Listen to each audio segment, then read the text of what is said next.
আচ্ছা, সুমির বাড়ির গৃহপ্রবেশ দেখা হয়ে গেলে এবার একটু আমার ভিডিও দেখো। বেশি কিছু দেখতে হবে না, আজকে যেটুকু করব সেটুকুই দেখো। সকালবেলা ঘুম দিয়ে উঠতে পারিনি, তার আগে দেখি বুনু রেডি হওয়া শুরু হচ্ছে।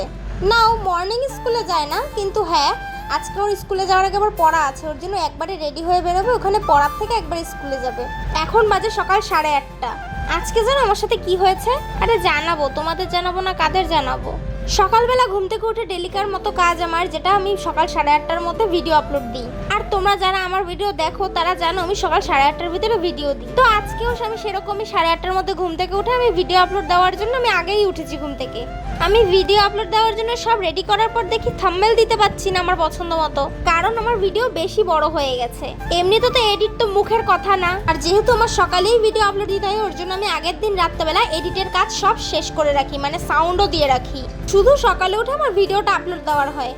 আজকে ঘুম থেকে উঠে দেখি আমি ভিডিও আপলোড দিতে পারছি না, সেই ভিডিও আবার নতুন করে আমার ভয়েস দিয়ে এডিট করে তারপরে আপলোড দিতে হয়, আর সেখানেই টাইমটা আমার নষ্ট হয়ে যায়। সেই দুঃখের কথা বাদ দিয়ে আমি তাড়াতাড়ি করে ভিডিও এডিট করে আপলোড দিয়ে আমি স্নান টান করে রেডি হয়ে যাই, আমার যেহেতু আজকে স্কুলে ভর্তি আছে।